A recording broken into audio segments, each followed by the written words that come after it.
अस्सलामुअलैकुम, कैसे हैं आप सब। उम्मीद है आप सब ठीक होंगे। तो यहाँ पे हम लोग अपनी वर्कशॉप अटेंड करने के बाद हम लोग आ गए थे लाइमलाइट, क्योंकि लाइमलाइट के बिल्कुल ऑपोजिट साइड पे हमारी वर्कशॉप हो रही थी और टाइम तकरीबन था 3 साढ़े 3 बजे का टाइम था, जो लेट हो गया था, 3:45 बजे का था। तो हम लोग वहाँ से फ्री होने के बाद यहाँ आ गए थे और बाज़ार में ही थे और कुछ मेरी फ्रेंड अपना जो है इस लाइमलाइट से उसने शर्ट ली थी और उसका ट्राउज़र मैच करना था। बहुत मुश्किल काम है ट्राउज़र मैच करना और मैचिंग। एक दफ़ा तो स्टार्ट में जब लो चीज़ें तब तो मैच हो जाए, उसके बाद मैच करनी जो है ना वो बहुत ज़्यादा मुश्किल थी। तो वो अपना ट्राउज़र मैच कर रही थी और मैं यहाँ पे विंडो शॉपिंग कर रही थी और मैंने सोचा कि यहाँ पे एमन के लिए कोई शर्ट देख लूँ अगर मुझे कुछ अच्छी लगती है। ये वाली लाइनिंग में मुझे शर्ट बहुत अच्छी और बहुत डिसेंट लग रही थी, लेकिन प्राइस इसकी थी 2200। बच्चों के हिसाब से प्राइस जो थी खाली शर्ट की वो बहुत ज़्यादा मुझे लग रही थी। मैंने कहा चलो इसको अभी जो है वो रखते हैं पेंडिंग पे और इसकी सेल लगेगी तो फिर मैं लूँगी अगर ये सेल में हुआ तो। और ये शर्ट थी, ये बहुत ज़्यादा लॉन्ग फ्रॉक में जा रही थी, तो ये उसने तो पागल ही हो जाना था ये पहन के। तो मैंने इसको स्किप कर दिया। और एक जो फ्रंट पे थी इसका स्टाइल मुझे अच्छा लग रहा था बाजुओं का, तो ये भी मतलब प्राइस वाइज जो बहुत ज़्यादा थी, तो इसको भी मैंने पेंडिंग किया सेल के लिए। और यहाँ पे ये वाला ट्राउज़र मुझे बड़े अच्छे लग रहे थे, लेकिन सम टाइम ऐसा होता है ना कि मतलब चीज़ जो लेनी हो वो उसके साथ मैच नहीं हो रही हो और वैसे अच्छी लग रही हो तो वो भी लेने का कोई फ़ायदा नहीं होता। तो यहाँ पे मैंने अपने लिए एक शर्ट देखी थी तो मुझे बहुत अच्छी लगी। जब मैंने देखी कि मुझे अच्छी लग रही है ये शर्ट मैं ले लूँ, तो मेरी जो साथ फ्रेंड थी तो वो कहती कि ये ना मतलब उसकी सिस्टर ने ली हुई है। तो फिर मैंने कहा चलो एक दफ़ा ले लिया तो मैं उसको स्किप कर देती हूँ। और यहाँ पर हम लोग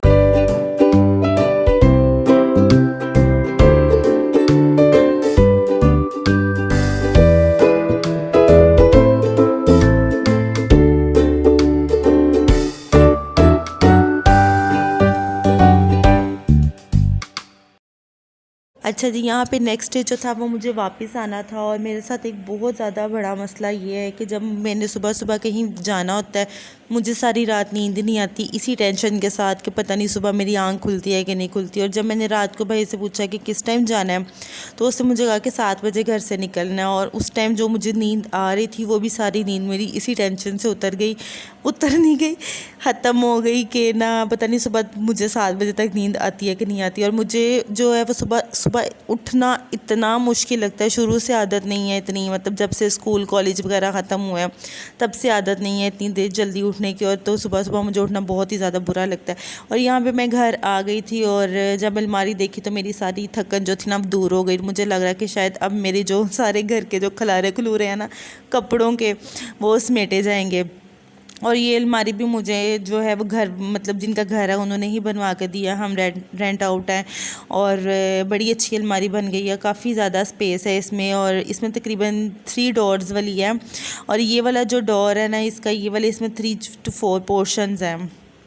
और इसमें तो मैंने वैसे कहा था चलो यहाँ मैं देख रही थी कि मैं किस तरह कपड़े जो है ना वो मैनेज करूँगी। तकरीबन 2 ऊपर और 2 नीचे और सेंटर में एक था। और ये खुफिया ख़जानों वाला दराज हर अलमारी में होता है। तो यहाँ पे जो मतलब जो बच्चों से चीज़ें बचा के रखनी हो ना वो कम से कम बंदा यहाँ पे सेव कर ले। और यहाँ पे एमन के लिए मुझे कुछ चीज़ें रखनी थी कम, जैसे वो पिन्ने पोनियाँ वगैरह हो गई। और ये एक दफ़ा इसको लगा दो तो दोबारा जो है ना वो मुझे इसके सर पे नज़र ही नहीं आती और वैसे भी नहीं नज़र आती। तो मैंने यहाँ सोचा था यहाँ पे मैं ये सारी चीज़ें रखूँगी और अपनी भी छोटी मोटी ज्वेलरी जो होती है वो भी यहाँ पे ही रख दूँगी। और उसके बाद फिर आज हमारी जो मेड थी वो भी पता नहीं आती है कि नहीं आती, लेकिन शुक्र है आंटी आ गई थी, उनको मैंने कॉल की वो आ गई थी। और सफाई वगैरह कराने के बाद यहाँ पे मैंने सारी चीज़ें जो है चेयर्स वगैरह सारी सेट कर दी थी। और इस रूम के जो कर्टन थे ये नए लगे थे और सारी ना मतलब धूप यहाँ से अंदर आती है। ये कमरा हमारा जो है ना वो बाहर वाली साइड पे अब बहुत अच्छी तरह से यहाँ से वेंटिलेशन हो जाता है पूरे घर में। और एक लास्ट वाली विंडो खोल दो कमरे की, मतलब घर के कमरे की जो लास्ट विंडो वो खोल दो और ये खोल दो, बड़ी अच्छी वेंटिलेशन हो जाती है। और लास्ट व्लॉग में मैं जब मौसम इतना अच्छा हो गया था ना तो मैं ऐसे चाय, कासिम यहाँ खड़ा था चाय लेके यहाँ गई थी, तो आज भी मैं कैमरा लेके गई हूँ तो वो मुझे कह रहा है चाय ले आ रही थी, इतनी प्यारी हवा चल रही थी, जबकि हवा वो कोई भी नहीं थी और पत्ता भी नहीं हिल रहा था। यही हवा जो सारा दिन चलती रहती है और रात को पता नहीं कहाँ गायब हो जाती है। तो टाइम इस टाइम तकरीबन 3 साढ़े 3 बजे का हो रहा था और गली में कोई भी नहीं था, सारे अपने अपने घरों में सो रहे थे और एक ये बच्चा था जिसको नींद नहीं आ रही थी और इसको मैं लेने आई थी। मैंने कहा था चलाओ आपको ना दोपहर में थोड़ी देर सुला दूँ ताकि मैं खुद सो जाऊँ। आज हमारी लाइट जो थी वो बहुत ज़्यादा तंग कर रही है और यहाँ पे जो लाइट का बहुत ज़्यादा इशू है, एक दफ़ा जाती है तो अपनी मर्ज़ी से ही वापस आती है, कम से कम 2-3 जो है ना वो घंटे लगा के वापस आती है। और सफाई वगैरह करा के मैं फ़ारिग हुई तो मैंने सोचा कि एमन की जो मैं बाज़ार से चीज़ें ली थी, ये छोटी छोटी पिन्ने पुनियाँ वगैरह कैचर थे, इनको मैं यहाँ पे थोड़ी रख दूँ और इसकी नज़रों से दूर हो जाऊँ। और अब मैं वॉइस ओवर कर रही हूँ तो मेरे पास बैठी हुई यार देख रही है कि ये चीज़ें कहाँ गायब हो गई। और ये मैंने इसके लिए 2 पिनें ली थी, 2 पिन्स थी और साथ दो ही पोनियाँ थी, 2 सेट थे। ये मुझे बड़े प्यारे छोटे छोटे से लग रहे थे। और इसके बाद फिर मैंने ये कैचर लिया, ये इसमें 2 कलर लिए थे, एक ये मैरून था और एक ये ग्रीन वाला था। और जब मैं लेके आई थी ना तो इसने ग्रीन वाला तो फौरी लगा लिया था क्योंकि इसके कपड़ों के साथ जो है वो मैच हो रहा था और बहुत ज़्यादा फ्लेक्सिबल है और जल्दी टूटता भी नहीं है इतनी जल्दी, मतलब जिस तरह आप मर्ज़ी फ़ोल्ड कर लो नहीं टूटता। ये 3 कैचर मैंने अपने लिए लिए थे, मेरे कैचर बहुत ज़्यादा घूमते और सम टाइम ऐसा होता है कि मैं खुद ही कहीं रख के भूल जाती हूँ और मुझे दोबारा मिलते ही नहीं है।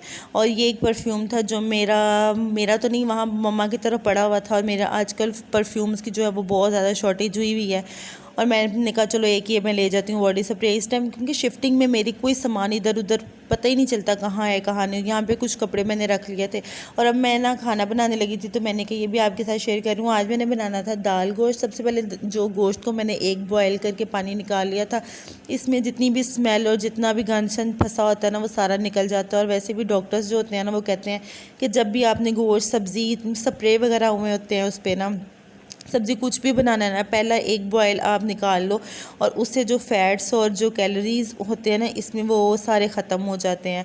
इसलिए भी मैं जब से मतलब सुना है तब से मैं ऐसे ही करती हूँ कि एक पानी चाहे मैं आलू तक बॉयल करूँ ना तो वो एक पानी निकाल के बॉयल करके इसको निकाल के दोबारा फिर रख देती हूँ। और यहाँ पे ज़्यादा नहीं किया, यहाँ पे मैंने अदरक लहसुन टमाटर सब्ज़ मिर्चें सारा कुछ बीच में डाल दिया था।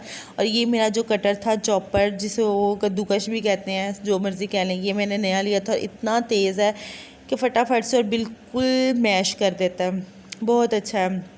और यहाँ पे मैंने सारे स्पाइसेस वगैरह डाल के, नमक भी ज़्यादा नहीं मैंने डाले क्योंकि गर्मी में इतने ज़्यादा स्पाइसेस खा के ना, जितने मर्ज़ी स्पाइसेस डालो ना तो गर्मी में बहुत ज़्यादा वो दिल घबराता है। और वैसे भी आजकल जो गर्मी है जो एंड वाली गर्मी है और ये गर्मी ज़्यादा डिस्टर्ब करती है। तो यहाँ पे मैंने सारे मतलब डाल लिए, नमक मिर्च हल्दी गरम मसाला वगैरह। गरम मसाला वैसे मैं कम डालती हूँ, कभी होता है किसी हंडिया में डाल लेती हूँ, अदरवाइज़ बहुत डालती ही नहीं हूँ। तो हल्दी ही रह गए थे और ये मेरा, मुझे अभी तक हल्दी के लिए कोई डब्बी शब्बी नहीं मिली क्योंकि हल्दी कलर जो है ना वो बहुत ज़्यादा छोड़ती है और मैंने नए डब्बे इसलिए ख़राब नहीं किए कि इसमें ना कलर एक दफ़ा डाल दो ना तो दोबारा वो कलर उतरता ही नहीं है। ये ऑयल के लिए भी मैंने न्यू वाला जार लिया था तो ये बड़ा अच्छा रहता, मुझे बड़ा इसमें बड़ा सुख दिया है। और चलें जी, कुकर बंद हो गया। दूसरी तरफ जो है वो मैंने चावल बॉयल करने के लिए रख दिए हैं। और इस मज़े की बात, जब मैंने सारे मतलब चावल पानी वगैरह ऑयल डाल रही थी तो मुझे कैमरा ऑन करना याद ही नहीं रहा। तो चलें जी, ये था मेरा आज का व्लॉग, छोटा सा व्लॉग था। आपको अच्छा लगा हो तो लाइक शेयर सब्सक्राइब कर दीजिएगा। और आपकी बातों बातों में, आपके साथ बातों बातों में मेरा जो खाना वो तैयार हो गया है। मिलते हैं एक नेक्स्ट व्लॉग में, तब तक के लिए अपना और अपने प्यारों का ख्याल रखिएगा। मुझे मेरी फैमिली में दुआओं में याद रखिएगा। अल्लाह।